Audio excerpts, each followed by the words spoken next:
Janeiro é mês de promoção, né? E esse ano um fator importante pode tornar os preços ainda mais acessíveis. É que o comércio quer superar as dificuldades enfrentadas em 2016. Mas é bom quem for às compras ficar bem atento para não se endividar. Não é difícil encontrar quem esteja aproveitando os descontos dados pelo comércio. Dona Silvia foi às compras, mas está sempre de olho na oferta, se realmente vale a pena. Só compra o indispensável e nunca gasta mais do que tem. Você tem que ter um plano já estabelecido, preciso de A, B, C e nada de comprar fora desse padrão. Pelo menos eu tenho, quem faz essa parte financeira na minha casa sou eu. Os descontos realmente chamam a atenção. Alguns passam de 50%. E eles estão em vários produtos. Roupas, calçados, eletrônicos. É oferta que não acaba mais. Diante de tantas promoções, será que essa é a hora certa para o consumidor ir às compras? Alguns especialistas acreditam que este é o período ideal, por causa dos preços abaixo dos colocados às vésperas das festas de fim de ano. Muita gente, inclusive, segue essas orientações. Para este economista, o consumidor deve aproveitar as promoções quando entender que o item com desconto é indispensável e não se esquecer de sempre fazer um planejamento de gastos. Se eles não colocarem isso no papelzinho e discutir com a família o que deve ser prioritário, eles vão ser aprisionados e compre hoje e pague a partir daqui a 6 meses. E isso não está no planejamento financeiro. E depois, quando vem, ele fala, eu esqueci. Então, não planejou. Ele também faz um alerta. Com o ano novo não vem apenas as promoções. Os brasileiros também têm uma série de outras despesas. Dentro do planejamento financeiro tem que caber não só a renda que ele vai ter, a renda familiar, como também as despesas. Então, ao longo de um determinado período, geralmente a gente recomenda 1 ano.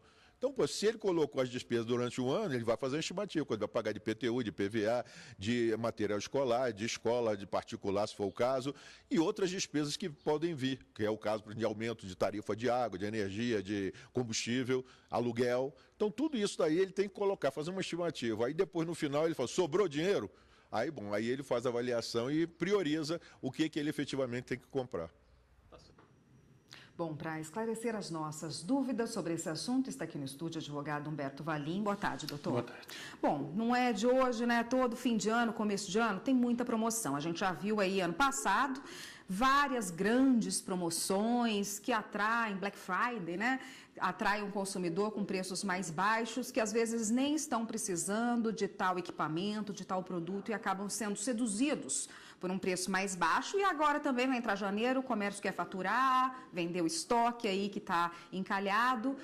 Qual o cuidado básico que o consumidor deve ter nessa época na hora de adquirir um produto, mesmo estando com um preço mais baixo?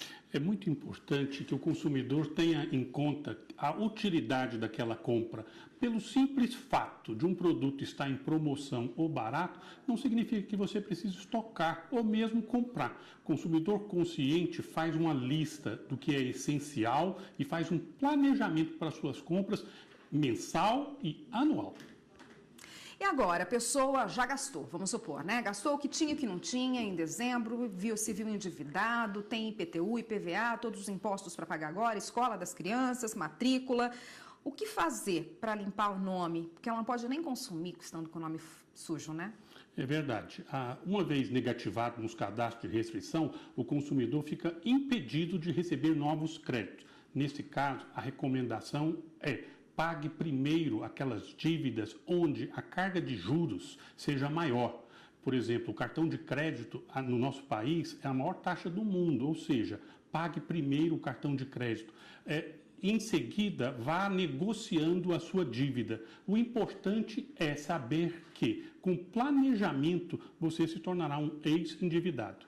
Então é importante saber qual é a dívida mais barata e qual é a dívida mais cara para seguir esse conselho que o senhor deu, né? Como é que o consumidor, que às vezes é leigo nesse assunto, faz para saber qual é que ele está pagando mais, qual é que ele tem que pagar dinheiro, onde ele busca ajuda? Todo financiamento é obrigatório, junto com o contrato ou o empréstimo, ser informado o custo efetivo daquele empréstimo.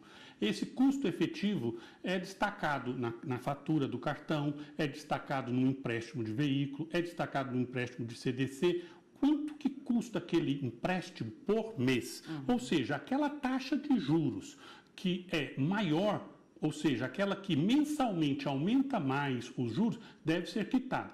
O bom consumidor é aquele que compra à vista. Infelizmente, nesse caso, uma vez endividado, ele vai ter que passar um período para se reintegrar ao mercado consumidor. Isso faz com que ele priorize primeiro as dívidas com maior juros, depois as menores e depois um planejamento. Doutor, uma pessoa que está com uma dívida aí no crédito direto ao consumidor, aquele empréstimo que você faz ali no caixa do banco mesmo, e ele quer trocar uma dívida, quitar essa dívida, fazendo um empréstimo consignado, já que ele tem um emprego fixo. Isso é possível e é mais vantajoso? É possível, sim. Os bancos, existe a portabilidade. O banco pode quitar a sua dívida mais alta, num CDC, como você falou, num cartão, e refinanciar este valor, agora sim, com juros menores. O crédito consignado, via de regra, é o menor juro. Nesse seu caso, é muito vantajoso, sim, fazer essa portabilidade da dívida, alongar se for o caso, mas o importante é pagar o mínimo de juros possível. O ideal é não pagar juros. É possível limpar o nome sem pagar a dívida? Olha, em regra, não. Eventualmente, se a sua dívida está atrelada a um seguro de vida, por exemplo, e o consumidor vem a falecer, esse seguro quita a dívida. Mas, em regra, a dívida ela só é quitada se o consumidor pagar. Qualquer oferecimento de algum serviço, alguma oportunidade, entre aspas, de se quitar, limpar o seu nome sem pagar a dívida, nossa recomendação é que corra, que é de fato um golpe. Doutor Valim, a gente continua nesse assunto no próximo bloco. Só um minutinho, por favor, a gente vai para o intervalo. Nós voltamos a falar aqui no estúdio com o advogado Humberto Valim, que hoje conversa com a gente a respeito dessas grandes liquidações que atraem muita gente gasta e depois fica endividada.